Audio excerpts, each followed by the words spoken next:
آج کی اس روحانی محفل میں ہم ان چار مقدس ہستیوں کا ذکر کریں گے جنہیں اللہ تعالیٰ نے اپنی خاص حکمت کے تحت آج تک زندہ رکھا ہوا ہے۔ آخر ان انبیاء کرام کو زندہ رکھنے کے پیچھے کیا راز ہے اور کس طرح یہ بزرگ ہستیاں انسانوں کے لیے رہنمائی اور مدد کا ذریعہ بن رہی ہیں؟ دوستو، اس ایمان افروز سفر میں آخر تک ہمارے ساتھ رہیے، کیونکہ آج ہم ان چار زندہ نبیوں کی زندگی کے ایسے راز جانیں گے جو دلوں کو نور اور ایمان کو مضبوطی عطا کرتے ہیں۔ ان انبیاء کرام کی ذمہ داریاں، ان کے موجودہ فرائض اور اللہ تعالیٰ کی طرف سے عطا کی گئی خاص حکمتیں یقیناً آپ کے لیے نہایت دلچسپ اور روحانی اعتبار سے بے حد فائدہ مند ثابت ہوں گی۔ مختلف روایات اور احادیث کی روشنی میں چار ایسے انبیاء کرام کا ذکر ملتا ہے جنہیں اللہ تعالیٰ نے آج تک زندہ رکھا ہوا ہے۔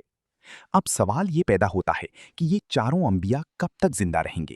سب سے پہلے ہم حضرت عیسیٰ علیہ السلام کا ذکر کرتے ہیں، جن کے زندہ ہونے کا بیان خود قرآن مجید میں واضح طور پر موجود ہے۔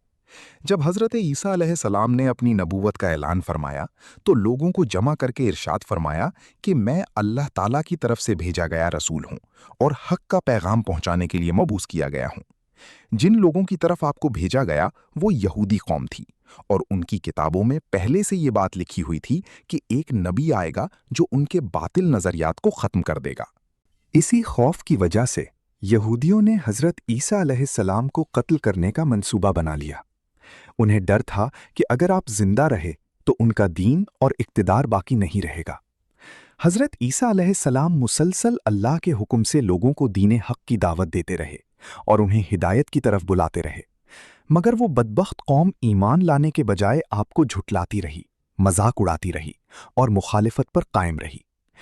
جب حضرت عیسیٰ علیہ السلام پر یہ بات واضح ہو گئی کہ یہ لوگ کسی صورت حق قبول نہیں کریں گے، تو آپ نے ایک دن سب کو جمع کر کے فرمایا کہ تم میں سے کون اللہ کے دین میں میرا مددگار بنے گا؟ اس وقت چند لوگ آگے بڑھے۔ بعض روایات میں 12 اور بعض میں 19 افراد کا ذکر ملتا ہے، جنہوں نے کہا کہ ہم اللہ کی وحدانیت پر ایمان لاتے ہیں، آپ کو اللہ کا نبی مانتے ہیں اور آپ کے دین کو قبول کرتے ہیں۔ باقی لوگوں نے انکار کر دیا اور اپنے پرانے دین پر قائم رہے۔ جب یہودیوں نے دیکھا کہ آہستہ آہستہ لوگ حضرت عیسیٰ علیہ السلام پر ایمان لا رہے ہیں تو انہوں نے مشورہ کر کے آپ کو قتل کرنے کا حتمی فیصلہ کر لیا۔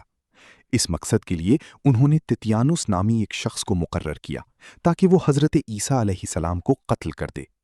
لیکن جیسے ہی وہ اس ارادے سے آپ کے قریب پہنچا، اللہ تعالیٰ نے اپنے فرشتے کو حکم دیا کہ حضرت عیسیٰ علیہ السلام کو اپنی حفاظت میں لے کر آسمانوں کی طرف اٹھا لیا جائے۔ فرشتہ فوراً آیا اور آپ کو آسمانوں کی طرف لے گیا۔ وہاں آپ کی ملاقات قیامت کے دن ہوگی۔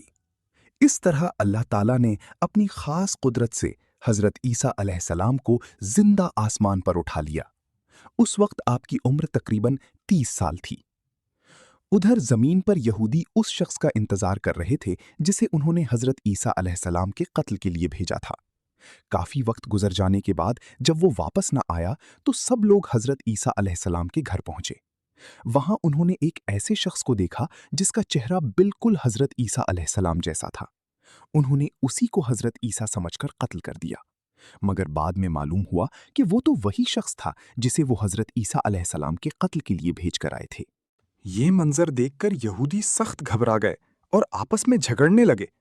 اسی حقیقت کو اللہ تعالیٰ نے سورۃ النساء میں بیان فرمایا کہ انہوں نے نہ حضرت عیسیٰ علیہ السلام کو قتل کیا اور نہ ہی سولی دی، بلکہ ان کے لیے ایک شخص کو ہم شکل بنا دیا گیا، اور جو لوگ اس معاملے میں اختلاف کرتے ہیں وہ صرف گمان کی پیروی کرتے ہیں، بلکہ اللہ تعالیٰ نے حضرت عیسیٰ علیہ السلام کو اپنی طرف اٹھا لیا۔ احادیث میں آتا ہے کہ قیامت سے پہلے حضرت عیسیٰ علیہ السلام دوبارہ دنیا میں تشریف لائیں گے۔ وہ دجال کا خاتمہ کریں گے، صلیب توڑ دیں گے اور اللہ کے دین کو دنیا بھر میں عام کریں گے۔ پھر کچھ عرصہ دنیا میں قیام کے بعد مدینہ منورہ میں آپ کی تدفین ہوگی۔ اب دوسرے زندہ نبی حضرت خضر علیہ السلام کا ذکر کرتے ہیں۔ روایات میں آتا ہے کہ جب دجال دنیا میں فتنہ پھیلائے گا اور لوگوں کو اللہ کے راستے سے دور کرے گا تو اس وقت حضرت خضر علیہ السلام لوگوں کو دین حق کی طرف بلائیں گے۔ وہ لوگوں کو اللہ کی وحدانیت کا پیغام دیں گے، نیکی کا حکم دیں گے اور برائی سے روکیں گے۔ ایک روایت کے مطابق حضرت خضر علیہ السلام کے والد ایک بادشاہ تھے